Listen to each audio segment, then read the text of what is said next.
Okay, hello everyone who's coming into this info session on FIC's upcoming online course, Creating an Affordable Co-Housing Community. And we're here with Charles Durrett, who is the course instructor and also an amazing community builder of many decades who's helped bring the co-housing concept from Denmark to the United States and help start many co-housing communities around the world. So feeling really grateful to have him here with us today and also to be offering this course. It's super essential to figure out how we can create more co-housing communities that are also affordable for people to live in. So I have a brief presentation to run through with all of you about what the course is more about, and then we're going to open it up to Q&A with Charles. So I'm sharing my screen here, and yeah, so once again, this is the info session. So just an hour of sitting down to learn what this course is all about. And hopefully by the end of this session, you will have a sense of whether or not this course is a good fit for you. And the course is Creating an Affordable Co-Housing Community. The first class is on April 22nd. And we're offering an early bird discount until Sunday. It's $100 off, so only $199, and then afterwards will be $299. So giving you kind of the weekend here to make that decision, yes, I want to go for it or not. And here's about the course structure briefly. So this is a 5-week long course. Each week there is a 2-hour live session with Charles.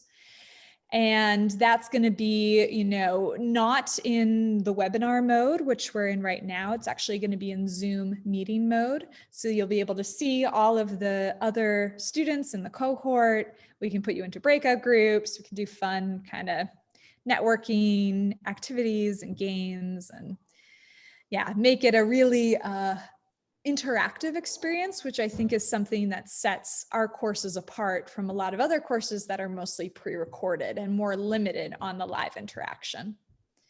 And then in between each of the 2-hour classes are homework assignments. And we've also set up this really nice, we just redid it, made it even nicer, a forum space for you to be able to network with other students in the class. So especially if a lot of you are thinking of starting an intentional community, that's a big project, and it's good to have lots of support and even to go through it with other people who are at a similar place as you. So, this is the format we have created at FIC so that we can best support you in creating more intentional communities, which is a big part of our mission. So really glad that you're thinking about taking this course. We need more communities. All right, and here's the schedule for the course. So as I mentioned, each week there's 1 2-hour class, and all of the classes for this course are going to happen on Fridays at an alternating time. So the first Friday is 4 to 6 p.m. Eastern, then next week is 12 to 2, 4 to 6, 12 to 2. And maybe Charles will want to speak to later on, going more into the details of what each class is about. But I think he's laid out a really nice progression of, all the things it takes in really practical terms to get a co-housing community off the ground. Figuring out your group, working with consultants, finding that site, and especially negotiating with officials, which I think is maybe a roadblock for a lot of people, as well as sustainable land use and planning, figuring out the finances of a community, funding sources, and also structuring ownership and rental systems. All really good stuff. And then in addition to the classes each week, we have these bonus sessions, which are part of FIC's normal events program. And we've kind of geared the bonus sessions to complement what Charles is going to offer. So first off is the community networking event. Then we have co-buying property to start a community with Danielle Williams of Dancing Rabbit Eco Village.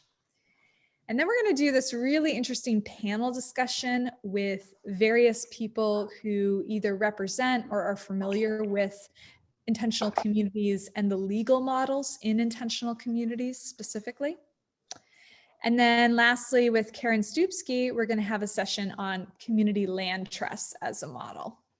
So all of these events are happening just as part of our normal events program.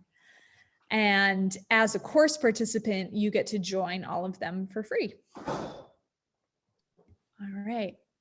And all of this information, plus a lot more, is available at ic.org/cohousing-course, as well as our scholarship application. We have a number of scholarship opportunities because we want to make sure this course is as affordable as possible for folks who need that support. So yeah, once again, this is a big part of our mission as an organization, and really happy to have Charles with us and helping us to make this possible.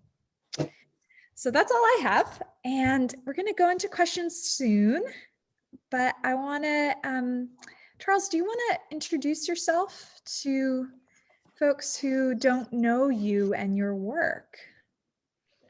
Sure. Howdy, everybody. And first of all, though, I really want to take my hat off to FIC and Cynthia, because anything we can do to get folks into more supportive environments like communities is just the issue of the day, as far as I can tell. And when it comes to living more benignly on the earth or more fruitfully with each other, it just makes so much sense. So thank you, Cynthia, for doing what you're doing these days. Yeah, my name is Charles Durrett, and I'm an architect. And since I went off in 1984 and 85 to write a book about co-housing, I've been very excited about this prospect. Katie and I were very motivated to live in a community when we were about to have a child, and we only wanted to have one child so that we could live as benignly on the earth as possible. And she has now 36 cousins who also moved into the community with us, 37 kids altogether. So I'm very happy about what we were able to accomplish there. So, so since then, I personally have designed about 55 co-housing communities. The book and the movie about co-housing, The Best of Both Worlds, have all done a lot to get us about what looks like to be almost 200 co-housing communities around the country now. And, what I don't know how to exactly set co-housing apart from intentional communities. It is intentional, but then on the other hand, you could argue even a single family house neighborhood is intentional, intentionally isolated, intentionally estranged, however you want to characterize it.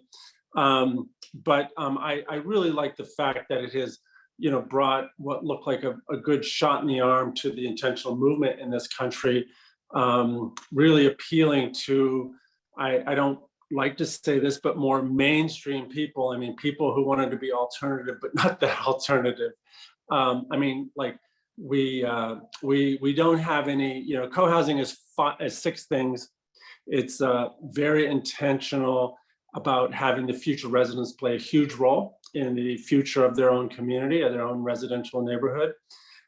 It's designed to very much facilitate community. I mean, you rarely see a co-housing. In fact, you really never see a co-housing community where you actually drive to your own house. You drive to a collective parking place and walk to your own house.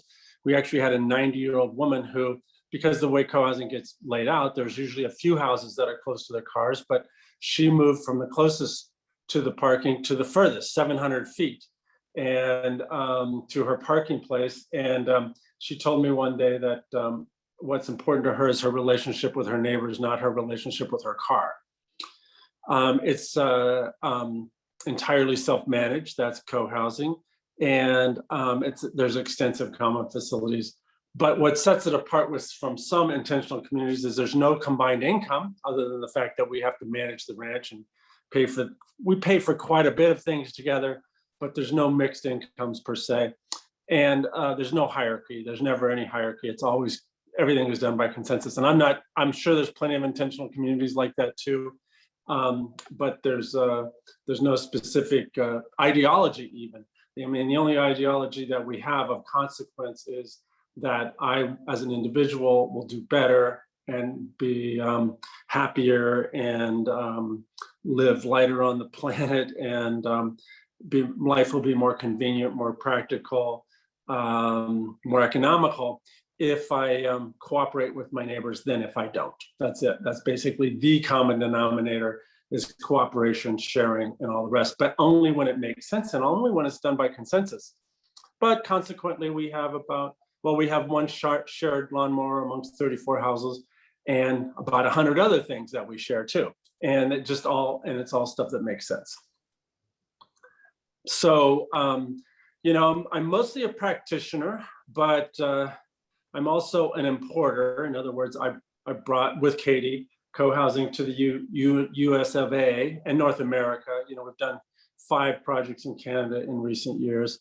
And the first time I saw co-housing, I thought this is how people should live, frankly, where you know each other, you care about each other, and you support each other on a daily basis. And I can't tell you how many times co-housing has surprised me in my life.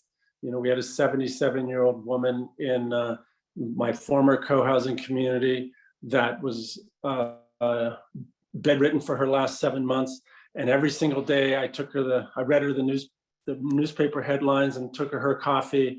And I don't think I ever expected myself to be in that situation, but it was a very ennobling experience. And I didn't do it because I had to, I did it because I wanted to. And it was very enriching. So. Is that enough of an intro? Yeah, that's great. I think you introduced the whole co-housing concept while you were at it, which is perfect. Good. Awesome. All right, folks. Well, we're going to open it up to questions soon. So please use the chat box to type in your questions. And if you want to speak your questions out loud, anything you'd like to ask myself or Charles about the course, you can use that raise your hand button and we'll unmute you so you can speak. But I'll get things started with a question I have for you, Charles. Who do you think is a really good fit for this course? Like, who would you recommend take this course in particular? Oh, good question. Thank you. Well, I mean, of course, it helps if you believe that community is a place that makes sense for you and others to live in, for sure. But you don't have to. In other words, I'm happily surprised how many times I do a public presentation, like I did one a couple of years ago in Anchorage, Alaska, and 300 people showed. And I know from talking to people before and after that that there were half of those people were there just because they were curious. They weren't necessarily planning on starting a community. And there is now one built since that public presentation, but I mean, you get 300 people in the room and you're probably going to get a co-housing out of it. I mean, that's very likely. And so if you're curious, I would even consider it. If you seriously want some nuts and bolts skills, though, I would definitely take it. And especially when it comes to, for example, securing a site or securing affordability or even securing a group. Those are 3 things that we've really had to get good at. And we've really had to get good at making projects affordable because that's, the issue of the day at so many levels. We've really had to get serious about helping a group find and negotiate a site because that's what stops most groups. And we've had to get serious about helping a group garner the rest of their group, basically. And that also stops a lot of projects, especially in the context of co-housing, because while about 60% of the population is extroverts and 40% are introverts, it's completely the opposite in co-housing, where 60% are introverts and 40% are extroverts. And that's one of the reasons that they're interested in community, because they realize if they don't live in a community, they may very well not have much of a social life. And increasingly, luckily, more and more people are realizing that sociability and connectedness is a key part of survival and happiness. Okay. Okay. And that's interesting what you say about some of those big barriers to starting a co-housing, finding a site, finding your group. And getting the site approved is another big deal. And keeping it affordable, which is easy. You know, a lot of people come to the table with, you know, vast misconceptions around affordability. So often everybody's looking for the magic bullet. You know, maybe if I do straw bale, or if I do container houses or tiny houses, and some of those do have a role to play, no doubt about it. But there's much bigger things than those, like getting the site rezoned, for example, or a good negotiation with a land seller. That's made all the difference in the world over and over again, from projects, from groups talking about living in co-housing, or groups implementing co-housing. Okay. And you over and over again, you see groups in one town or another who have been talking about it for 10 years, and then they finally get the right consultant, and then they're building it in 2 years. Okay. Okay, cool. Well, I'm already telling this course is going to be very rich with a lot of information. And let's go to some of the questions. We've been getting a lot of questions coming in the Q&A box. Thank you everyone for posting your questions there. I'm going to go to Terry first, who has their hand up. So go ahead, Terry, and ask your question. Yeah, I have experience living in an intentional community, and read the book Creating a Life Together by Diana Leaf Christian. At any rate, it kind of gives all the nuts and bolts for setting one up, doing it right, the interpersonal interactions, the legal interactions, and on, as well as management, day-to-day management, setting up corporations, things like that. So it kind of states that, and in my case, I would say I live on an anti-IC. So if you were to read that book, they pretty much do everything the opposite that the book says to do. And all the pitfalls that you shouldn't walk right into, they kind of have. So it's kind of fallen apart and come back together. And I'm thinking that it says something about 9 or 8 out of 10 of these intentional communities fail. That's about the fail rate, just statistically. I know you set a lot up successfully, 50 communities. How many of those have failed, honestly? Or do you have 100% success rate? And I'm one who doesn't view failure as a bad thing, but as a step. Yeah, no, that's a really good question. And, you know, personally, I mean, it's a great question. I'm not kidding. Personally, I take this stuff very, very personal. And here's why. You know, I'm intimately involved with these groups every time I do one. You know, I just finished one in Port Townsend, Washington, and I went up there probably no less than 20 times and spent, you know, aggregate of months there meeting and knowing people. But from the very beginning, I can figure out, and I usually ask, you know, which 4 or 5 people would not pull this off if they didn't make it affordable. So right off the bat, I'm always like thinking about, this is a person I care about, know and care about. So therefore, how am I going to get this thing happening? And you're absolutely right. I have no interest in making projects just for project's sake. I don't care about real estate per se, but I do care about communities for sure. So we had a project. So there's those 6 points I pointed out earlier. The first and most important one is participation, of course. And so when a project doesn't get the level of participation that it needs, it doesn't get the kind of ownership that it requires. And if it doesn't get the kind of ownership that it requires, it could very well fail. Now, it does depend on how you count failure. If you count the number of projects that didn't find a site, yes, that's a high number of people that didn't go forward. But if you count the number of projects, especially the projects that I've been involved with, if they had a site and they proceeded forward, I really only had one out of 55 where they've written me a letter afterwards and said, Chuck, don't call us a co-housing anymore, because we're not. That aspect around cooperation has fallen apart, and now we're just a regular condo project. And that failure, quote unquote, for me was very searing. You're right. Failing is a part and parcel to the process of succeeding, no doubt. And it's very searing to the point where, you get very motivated to never, ever let that happen again. Basically, they had, they had a couple shortcuts, and quite often a shortcut is analogous to the Donner Party, which means, oh, we'll just go across the Sierras instead of around the Sierras. And consequently, most of the Donner Party didn't make it. And shortcuts can be a faltering point. In other words, the group process around design and finding a site and, straightening out the finances and all the rest is not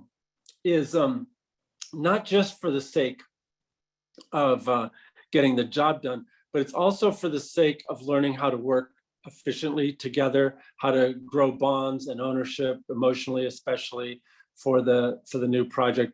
The consequences really, or I should say the methodologies for building and stitching together a high functioning community and a high functioning neighborhood can appear to be subtle, but they're not necessarily subtle. They are very much the glue that holds it together. And, the glue that gives people the incentive to get the work done, et cetera, because, anybody that I know, including everybody where I live, which is about 90 people altogether, not including the babies that aren't speaking yet, but I think everybody where I live would agree that it was worth it, no doubt, but we had to learn a lot along the way. But we did proactively learn those things, like, nonviolent communication, and like, how to set up an LLC and all the other aspects. Does that answer your question? There are a lot of failures, and actually the first thing I'm going to talk about in the course is, hiring the right consultants. And I'm not arguing that's always me, by the way, but I am arguing, that the first job of whoever's project managing a new IC is figuring out what they don't know. And that's often the hardest job. Groups too often don't know what they don't know, and therefore don't reach out and grab it. Usually when a project manager is firing on all cylinders, there's already 15% of the scope they won't understand. But when you're really just starting out, especially on your first project, it's a much bigger number than that. It's probably 60% that you really don't know. And it really does pay. And I can give you way too many examples where people have finally gotten the right consultant and proceeded in a way that saved them a great deal of money. There's a project that Cynthia showed on her introduction there from the air. And that particular project had 3 architects involved over 4 years, and they basically produced nothing and created a great deal of acrimony. Finally, we were hired, and in 6 months, we had the whole project designed, and less than a year later, we were under construction, and within 2 years, they were built and living there. So there's a huge difference between people knowing what they're doing and what they're not doing. And I'm quite remiss about the fact that, people think that making an intentional community is just an organic thing that we can all figure out how to do. And at some level, Katie and I have overemphasized the importance of group participation. Although we do want to emphasize, of course, it is absolutely essential at every level. I won't even participate in a project where some developer thinks he's going to make a co-housing because it's not real. But I don't like to see them get into trouble. And I'm remiss about the fact that people think that for some reason, this should all be something that we can all learn. We can all learn key aspects of it, But the idea, even I have to get consultants from time to time around, whether it's acoustics or some key component that might, compromise the project. And I want everybody to live happily ever after there. So, it seems pretty obvious if you go to a person who knows how to, design your eyeglasses, they just like take this measurement, take that measurement, and all of a sudden you can see again. But if you go to your best friend and you go, hey, Joe, would you mind seeing if you can make me a pair of glasses? Because I need a pair of glasses. And they can bang on some glass for years and years and years and maybe get to at some point where you can see out of it again. But making a pair of glasses is nothing compared to putting an intentional community together. So people often underestimate the complexities, especially around things like securing a site, negotiating for a site, even site design. Yeah, great. Okay, that was a good answer and good question, Terry. Yeah, thank you. Thank you. And I see we have lots and lots of other questions. So I'm gonna kind of choose the ones I think will be most relevant or that many people are repeating. And if we don't get to your question during the session, I'm gonna put my email address in the chat. It's just cynthia@icu.org. And feel free to write to me with your questions if we don't get to them. And let's go to Kath's question, and then we'll let you speak, Tarialani. So Kath asks, hi, Charles. Can you define affordable co-housing? We need to shift to collaborative community-led development. However, most co-housing initiatives are $300,000 plus at final cost and more at resale. To be truly inclusive and truly affordable, any home that's over $1,000 seems prohibitive to most. So Who was that from? Define affordable? Yeah, who was that from? That question? Kath G. Kath G?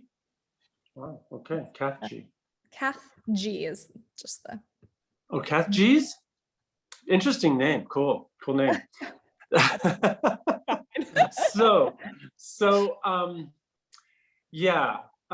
Okay, well, first of all, anytime anybody starts espousing the numbers of co-housing and they're in that range, it makes me know that they haven't dug down that deep yet.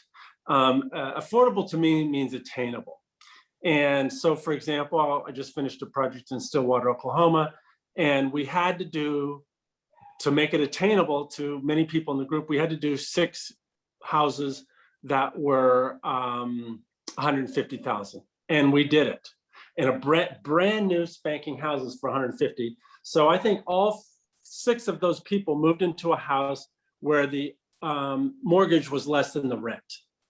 Berkeley co-housing, we had 5 houses that were 130,000 or less, brand new houses when the average house in Berkeley was 500,000. Emeryville, California, we had houses that were 130,000. Nevada City co-housing, the average house price is also 500,000, and we did houses for 255,000. So there's the problem with that misconception, in my opinion, the source of that misconception, in my opinion, is that if you were to look on the net for a house in co-housing, which people often do, they only find the ones that are advertised, which you have to advertise them when they cost a lot of money. And especially when people are really trying to capitalize on the problem around supply and demand. Where I live, sure, houses were built for 275,000, but as soon as they sold the next time, they were 375,000 because there's not very much supply. And so the only ones you see that are advertised are the expensive ones. Berkeley co-housing at 130,000, you have never seen one of those advertised because they don't even go on the market. They basically, they sell it to somebody's best friend, basically. Emeryville co-housing, they have started going on the market or you do see them written up because the houses that cost 130,000 are now 500,000 or 600,000. So among other things, attainable, and like I said, it's not only affordable, but it's attainable. Generally speaking, it really pays. Oh, by the way, Boulder, Colorado, which I just read yesterday. I read yesterday that the average house price in Boulder, Colorado is $1.55 million average. So you can actually look that up because I just Googled it yesterday. Average price in Boulder, 1.55 million. And we built 6 houses there, brand new spanking houses, very designer project for 125,000. That's science fiction, basically.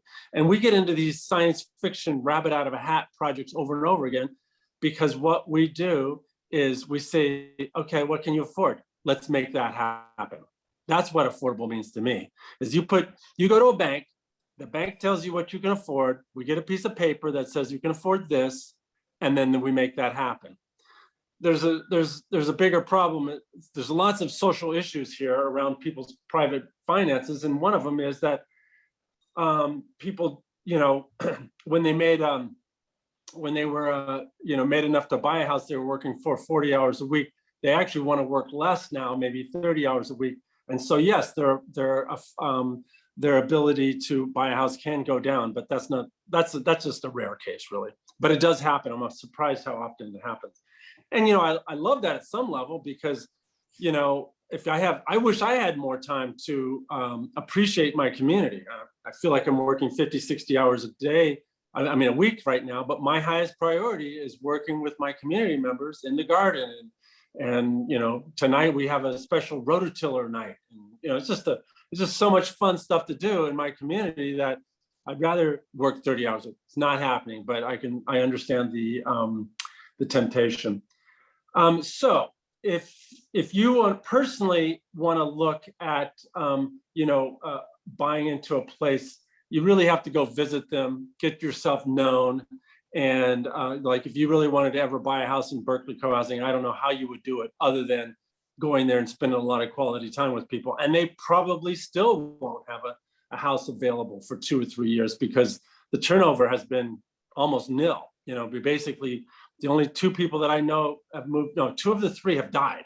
That's so that anyway, that's kind of what you'd have to do.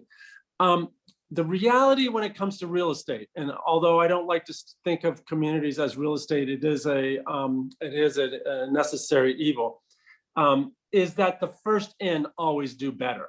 So the entrepreneurs always do better.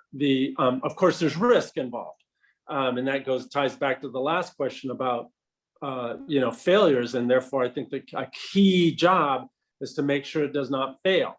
But if it does not fail, another thing that I'm quite remiss about is how much appreciation people are making on their houses in co-housing. And personally, I'm highly motivated to start a movement to limit the equity you can make on your house. And so it's maybe 4 or 5%, like the Berkeley co-housing did. They limited their equity to 4%, but that's very few. And it's only the most idealistic groups that'll do that. Like, as you can imagine, Berkeley, California is a perfect place to find a bunch of ideological people that say, okay, since we got our $130,000 houses, let's see if we can maintain that a little bit. But there are other projects that are donating some of their appreciation back to the community. And that makes sense because one of the reasons there's so much appreciation is because it's palpable when you walk on a co-housing community, what you're buying. You're buying a house, but you are buying a lot of beautiful people a lot of beautiful playmates at the same time. Okay, great.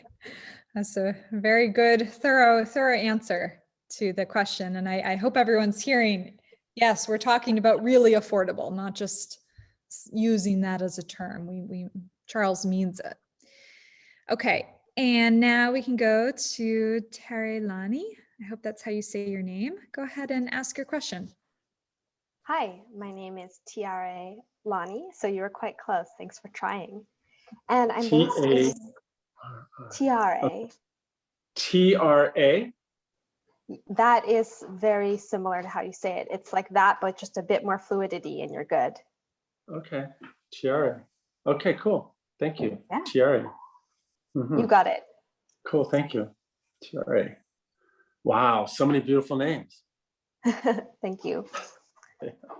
So I am joining from Musqueam, Squamish, Tsleil-Waututh territories and homelands, also known as Vancouver, BC, Canada. So I have one question that's more of the brief question, which is, where are you based? And is the content of your course and your teaching specific to regional jurisdiction? And the second question is my more broad, juicy question, which is related to like my own need for community. I am a queer person of color. I'm a two-spirit, non-binary person. And I have been living in like renting shared housing spaces with other queer and trans people of color. And so I am curious about, have you seen examples of co-housing that are striving for like equity or like social, I guess, that center or take a like intersectional approach to creating belonging for people, such as people who are Black, Indigenous, people of color, people who are trans, two-spirit, and queer folks? Great question, TRA. TRA, wow. It'll be a thing of success today if I can get that name just right. Yeah, great question. You know, one of the funnest projects I ever did was in Vancouver, and I think one of the second funnest projects I ever did was in Chilliwack, BC, and where I lived in Emeryville, California. I think I was the only one in that whole group that was born in the USA. And one of the things I loved about that was that all of these people came to the table knowing, you know, they were from the Philippines and from Jamaica, China, Taiwan. They all came to the table knowing the benefit of community. So it was actually very little work for me to sell community in that situation. In fact, they taught me a lot about community, no doubt about it. And just to go further on that question, I've been spending some quality time with the guy on the phone who, him and I did a project in Chicago that was all African Americans, and that was a special project. But it was a little bit top down from this developer who really believed in co-housing and did everything he could. And then finally, you know, the African Americans asked us to leave the rest of it to them, and we did. But the common house hasn't been used as much as it might, and it's just the first step there. And I think there are going to be further steps. All that said, I think the cool thing about working with co-housing, for me, one of the many cool things, is there isn't anybody I know in co-housing, except maybe one, that 77-year-old woman who was a Republican, and you know, she wasn't racist, but she was very, she wanted to be a DA, and she's very Republican. But other than that, and I think it's a testimony that I had nothing in common with that woman, but that the fact that she was dying, the fact that she played such a big role in helping that community get built, that she garnered a lot of respect. I don't know of any other co-houser anywhere who doesn't make this a priority. However, you know, it can't be just talk, it's a lot of work. You know, you have to, like this guy in Chicago, he goes to an all Black gospel church, and it was no big deal for him to garner 8 households who wanted to create a community in downtown Chicago. And so it's reaching out to those communities, and that's part of it. The other part of it is, you know, there is some hesitancy in North America to pull that off, because part of the hesitancy is, you know, we haven't always had a great track record of telling other people how they should live, especially when it comes to Native Americans, with all of the housing projects that we put them into once upon a time so that they could become amalgamated and much more like us. fact, I had a good friend who was a Black guy that I worked with. And I said to him, John, because he was running home to feed his dog. And I said, John, you know what you really need is co-housing. And he said, you know, Chuck, you white people are always moving the mark. You know, first we needed to get a bachelor's degree, and we get a bachelor's degree, and then you think we should have a master's degree. And first we should have a house, and now we should have a co-house. So just let us figure it out. And so have to respect that too. And it's a much more complicated thing than just finding people to move in that'll help make us feel better about ourselves. And we have to look at our own motives too. And we have to look at our impact. You know, the UN, we got a big UN award once because the UN made the point that, you know, nobody has a bigger impact on global warming than the American middle class. And, you know, in her opinion, the American middle class is the locus of the planet. And that's where you need to find benign or more benign. You know, I was having dinner at another co-housing community not long ago, and somebody told me that before moving into co-housing, they were buying 5 to 6 tanks of gas a week in the same town, and now they buy less than 1 tank of gas. I mean, a month, 5 to 6 tanks a month, and now they buy less than 1 tank a month. So there's so many avenues that co-housing can address. Some of them they have to address faster than others, and some they have to address more careful than others. And I think, well, I know that there's not a co-housing group that I'm not working with that has a lot of outreach, but probably not enough. Although I did just finish this project in Durham, North Carolina, and it's all LGBTQ, except at the very end, they successfully reached out to and allies. So it's about 2/3 LGBTQ. And, you know, it's all about where you put your energy. Again, it's not just desire, it's all about putting the energy. Some groups put more energy than others, and some of them, like a couple of them, you know, one in Cambridge, Massachusetts, Chicago, Vancouver, Emeryville, the population itself is quite mixed. And when they start hearing about co-housing, they participate as they desire, basically. I don't know if that answers your question. It's a, you know, lots of great complicated questions, which I like, by the way. Sometimes people just want to talk about, you know, should we have dinner 6 nights a week or 7 nights a week? And I'm happy to talk about that too, but I love these complicated, almost philosophical questions.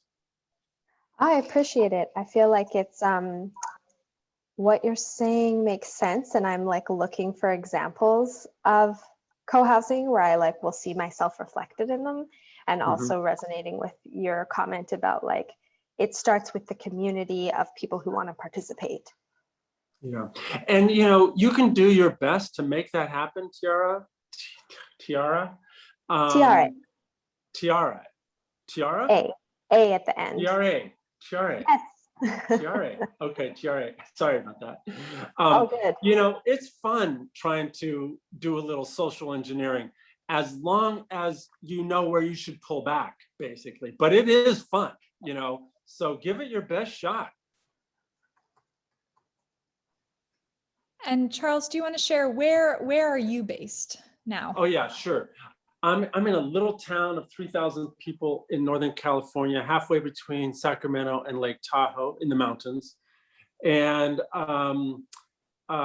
it's interesting that we were able to pull off a 34-unit co-housing right in the middle of town. I'm going to talk a little bit about this in session 2, because, you know, when this was actually a 48-unit project we were proposing, 34 for co-housing, and then 14 of small houses that were just for sale to help subsidize our co-housing. And the mayor sat across the table from me when I showed him my little sketch, and he literally pounded the table saying, Chuck, we only do 4 or 5 houses a year in this town, and that's the way we like it. And anybody had proposed anything else on that site previously was declined. So I'm a big believer, and this is an aside, but I'm a big believer that development is a political act. It's not It's not even really a financial act or a design act. It's a political act. Reminds me, by the way, and this is even a another big aside, but in my view, there's really no asides to this stuff. You know, when Christo designed that running wall through France, he had to get 150 farmers to cooperate with him. It's a beautiful piece of art. And he was giving a presentation at Harvard, and this young lady stood up and said, yeah, you know, I love your art and all the rest, but to have to get consensus with 150 farmers, didn't that really cramp your style? And Christo said, no, that was the point. So you have to see that your role in your community and the larger community is, it could be called a political act, but it's a social act for sure. And that could be the point. You're not just making a community, you're bridging gaps that play a role in the betterment of our whole society. So I'm only bringing that up because it was dead obvious in our little town, dead obvious what was going on here. We were trying to get rednecks and hippies to get consensus around letting us do this project. Okay, great. Yeah. All right. Well, let's go on now to our other questions. And thank you, Tiare. Thank you. You said it right. All right. And we're going to go to Betsy and Rains of Berkeley Cohousing. They have a good question I think will be relevant for, or a good segue from this question. And they ask, in many forming co-housing groups, we've seen people afraid to add features, including things that are very values aligned, like green building, for fear of losing some members because they'll get priced out. Will this course explore different ways to promote inclusivity and spread the costs differently while maintaining equality? Leave it to Rains and Betsy to come up. And yes, I mean, I hope we do get to drill down that deep, but you know, it's very specifics. It relates to very specifics in our workshops, which, by the way, was something that we didn't employ in our very early projects, but we do now. We've seen the necessity, and I only say that because Betsy and Rains were involved with 2 of our very early projects, including Berkeley Cohousing. But we didn't employ the prioritization workshops that we do now. And they have everything to do with everything that somebody believes in the course of the first 5 workshops that should be a feature, using their words, to make the project greener or better at any level, whether it's tile on the countertops or solar panels or windmill or gray water reuse or non-toxic materials. Usually there's 20 to 30 features that people think that we should employ, and that brainstorm happens over time. But on the very last workshop, we prioritize it with all of those 30 together. And usually what ends up happening is that 10 of them become in the deal. 10 of them become options that you can do to your house, and 10 of them are customizations that people do later. And that is, you know, that has turned into, and I've actually done it like on the last 40 projects, that has turned into my favorite workshop, because for a day, people really drilling down on where their values are. And for a day, everybody's changing their own minds left and right. For example, people have made a great case for how a hot tub is actually quite essential to our to who we are as a community. For example, it gives us a place to meet and talk, like, you know, the Iroquois did in their hot house, and different indigenous peoples have over time, and to work things out, not only personally, interpersonally, and all the rest, but also to, in a relaxed manner, be able to brainstorm and discuss and propose what might be changes that we do in the future. And, I've lived in 2 co-housing communities where both of them got their hot tubs 2 years after moving, and you just saw it precipitously shift how people work together in a more relaxed fashion than a much more formal get-together meeting, which is where the decisions are made ultimately anyway, but they had an opportunity to be together in a more relaxed place. And you saw that the general meetings became easier after that. The general meetings, which happen once a month, where I live 2 to 2.5 hours with 40 or 50 people in them, right? So you can imagine those meetings can get pretty, formal and even intense and pithy with numbers and concepts and, difficult things to wrestle, this option versus that option. But sometimes they get figured out in the hot tub and then proposed at the general meeting, and it's easier. And I say that because what really becomes obvious, and this is the part I like about it the most, is that if whatever we do, we maintain our ability to be a high functioning community first and foremost, then we will probably solve everything else. In other words, I have found over and over again, if you come to the table very righteous and very holier than thou about, oh my God, if we don't have straw bale, we're just all a bunch of, pigs, then you become a non-voice. Basically, you are a non-voice in my community if you have any of that attitude, if you bring any of that attitude to the table. And I think that's a good thing, because we all become very aware that we have to be thoughtful and respectful, and we'll get the job done if we do that. Mm-hmm. Great. And we all respect and love each other. So if this is important to you and you can stay calm, we'll probably figure out a way to get it done. Yeah, nice. Good. Well, thank you, Charles. I feel like you're giving a lot of solid advice for people who are in that process of figuring out how to create a community. And I recognize we have some minutes left here, and a lot of the questions we've been getting in the Q&A box, I suspect you'll be covering in the course itself. Like, a lot of people are asking, like, when do we bring in consultants and project managers? How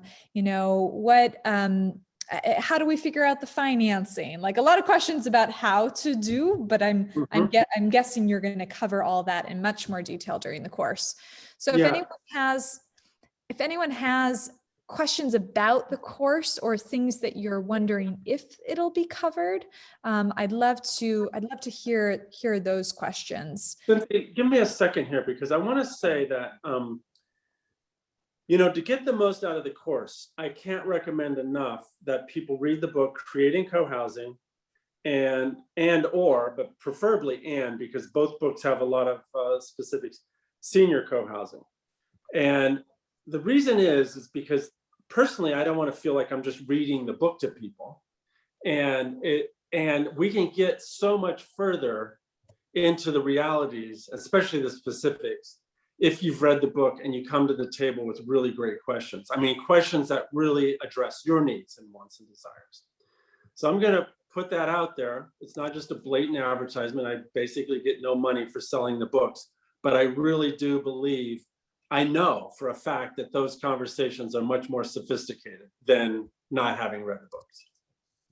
Okay, awesome. I'm glad you mentioned that. And I did just put the link in the chat, folks, if you want to check out the book Creating Cohousing, and also the Senior Cohousing Handbook. I'll also put that link into the chat. All right. Let's see here. Some folks have their hand up. So let's go to Janice. Let's hear your question. It might be one of the last ones. Go ahead. Thank you. I was a little confused about the title of the workshop, especially since it's shortly following another book that you've published, Chuck, regarding co-housing as a solution to homelessness and affordable housing in that sense of the term. Mm-hmm. So I wanted to clarify whether that is the primary focus of this course, or my personal interest is really that I want to develop a traditional co-housing community, but in the most economical way possible. And also with the twist that I want to have a combination of equity owners and rental units. So am I in the right place for that, and why? Yeah, I mean, you're more in the right place than anybody else. That is the center of what I want to talk about, basically. I mean, especially with you know, the concern that everybody has, and it has a lot to do with the advertising about co-housing units that are available. That there are affordable options. You do have to be brave, and you do have to be skillful in accomplishing it. So those are the two things I plan to put forth here, is how to be skillful first and foremost, and when I say muster up the bravery around rezoning or whatever, it's not as tough as you think. Most people just don't make the ask. So you find the person in your group who has the most chutzpah, and you say, okay, you got to go make the ask. And I'm astounded these days, when you make the ask, they are successful more than half of the time, but most people don't even know that you can make the ask. I'm working on a new project right now where the county is donating the site to the co-housing group because they made the ask. But is that a donation for purposes of creating quote unquote affordable housing to meet the needs of lower income? No, it's 100% a co-housing community, 100%. We're going to work with all the future residents and that whole deal. I mean, it's not any, no.